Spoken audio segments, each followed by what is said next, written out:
நாகப்பட்டினம், திருவாரூர், தஞ்சாவூர், மயிலாடுதுறை உள்ளிட்ட டெல்டா மாவட்டங்களில் ஏற்பட்டுள்ள கீழடுக்கு சுழற்சியின் காரணமாக 5ஆம் தேதி வரை கனமழை பெய்யும் என வானிலை மையம் தெரிவித்திருந்தது.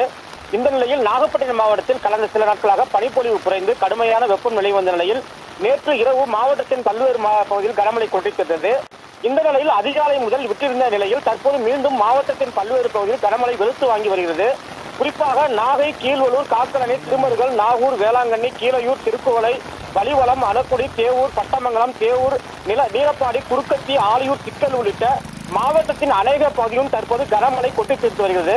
இந்த மழையானது தலைஞாயிறு, திருக்குவளை, கீழையூர் சுற்றுவட்டார பகுதியில் சாகுபடி செய்யப்பட்டுள்ள தாளடி நெற்பயிர்களுக்கு உகந்தது என்றாலும் சம்பா நெல் அறுவடை பணிகளில் ஈடுபட்டு வரும் விவசாயிகள் தற்போது அரசு நேரடி நெல் கொள்முதல் நிலையங்களில் மூட்டைகளை அடுக்கி வைத்துள்ளனர். அந்த மூட்டைகள் தற்போது மழையில் நனைந்து வருவதால் நெல் கொள்முதல் செய்யப்படுவது நிறுத்தப்பட்டுள்ளது. இதனால் ஈரப்பதம் அதிகரித்து மகசூல் பாதிப்பு ஏற்படும் விவசாயிகள் கவலை